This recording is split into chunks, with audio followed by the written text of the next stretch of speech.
Hello mga tol, lunch break namin. So binisita ko muna yung boss ko, si Sir Spidey. Panghihingi tayo ng tips sa kanya. Pero hindi about sa board exam mga tol, about sa love life. Kasi siyang expert dito. Eto siya, pakilala ko sa inyo. Hi sir! Tips sa love life sir. Ang dami mong pwede paghinga ng advice. Ako pa. Siyempre. Alam mo namang hari din tayo ng sablay. Parehas naman tayo sir. O ano naman kinalaman ng love life dyan sa pinagagawa mo? Balita ko, naka 12K ng mga views sa mga... Oo sir, marami na tayong followers. Kaya nga dapat isama natin itong love life sir kasi connected to eh. Connected sa?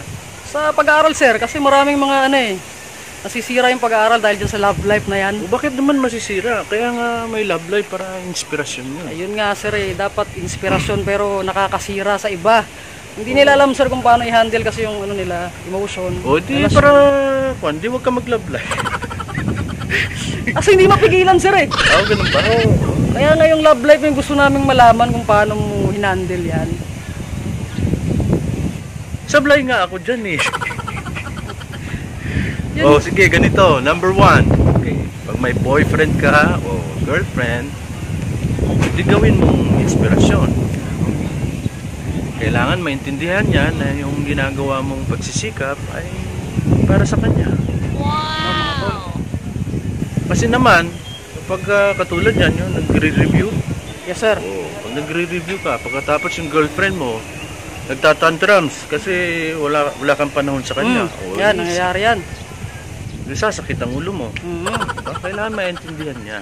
Kailangan sumuporta siya sa mga pagsisikap na ginagawa mo. Asan na tayo? Number 2. Oo sir. May oras sa love life, may oras pag-aaral. Okay. Tama. Ganun lang talaga yun. Okay. Hindi naman pwedeng nagre-review ka for the board exam, mas malaki yung time mo sa love life. So pag nagre-review ka sa bahay, sa boarding house, or college, invite mo yung girlfriend or boyfriend mo.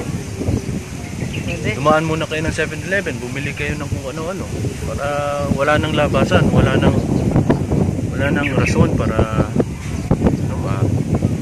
ma-disturbo yung pagre-review mo. And then gawin mo siyang siya magtatanong sa iyo ng mga possible questions. Pwede sir. Mga reviewers mo. So pag nandoon siya, inaasikaso pa niya. Wow! Pagkatapos may papagluto pa niya. Siyempre, sub-sub ka sa pag-aaral, di ba? Pagkatapos, pag pagod ka na, siyempre, may nagmamataw-tahin na sa ulo mo. Yun, ang the best lang sir. Tapos, siyempre, ikaw naman, kailangan i-appreciate mo siya kasi tinutulungan ka niya eh. Basta siguruhin nyo lang dalawa na nagre-review kayo mamaya kung ano pinaggagawa nyo. Talo tayo dyan. Dapat focus lang. Baka pwede naman yung yakap-yakap lang sir. Ay hindi, bawal yun. Kung yakap mapupunta ka saan. Review lang. Review lang talaga. Review lang daw. Tapos siya magtatanong ng mga question. Bahala kayo magpuyatan. Basta review lang. Okay. Maniwala ka sa akin. Sumablay na ako dyan eh. Yun lang. Kailangan ba talaga isama ang jowa sir pag nagre-review? Pwede naman. Kasi may mga girlfriend din tayo na tamang duda. Totoo namang nag-aaral tayo. Puyat na nga tayo. Tapos pinagbibintangan tayo may ginagawang kababalaghan. Diba? So kailangan isama mo.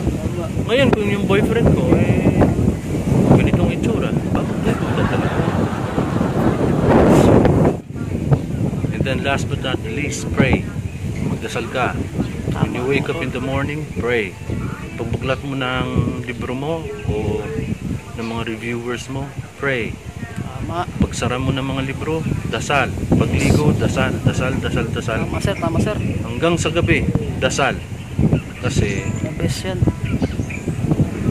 lahat naman ay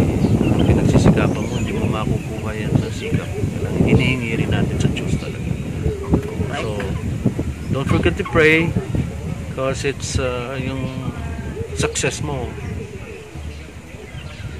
90% nakasalalay sa dasal niya. Mga tol. Meron kasing mga nagsisikap hindi pinapala Meron, sir. sapagkat nagkulang sa dasal. Yun. Tama, sir. Dadasal ka ba? Siyempre, sir. Parang hindi. Sabi, sir. 2 years nga ako nag-pray nun para mag-top 1 ako, sir. Ha? 2 years. Nagtapon ka ba? Siyempre. Saan? Sa athletics? Hindi, sir. Saan? Sa board exam, sir. Kaya nga tayo Hindi nag-vlog, ko alam sir. eh. Kasi para yung mga followers natin, makinig ganun sa ba? atin. Oo. Sige, maniniwala na lang ako sa'yo. O bakit nung ikaw ba nagre-review ka, may jowa ka ba? Meron, sir. Pero nakafocus ako sa review ko. Kaya, concentrate ako masyado. Ikaw pala, sir. Jawa ka, sir. Kahit pulubi lang ako, wala akong kinalaman siya. Wala ka, Jawa, sir. Wala nga akong kinalaman dyan. Sino pa rin nakita ako ng isang araw? Wala ka nakita. Hello everyone, thank you for watching and antabayanan niyo ang mga susunod na vlog ni Wangbu. Masipag na bata ito, matalino, just recently top 1 siya sa CIC. Ang CIC? Criminal investigation. Lahat ng ginagawa nitong batang to walang tinatarget niya yung number 1. Sa love life lang to sumasablay. Kumalay vista, sir. Sige. Thank you. Bye, mga tol. I love you.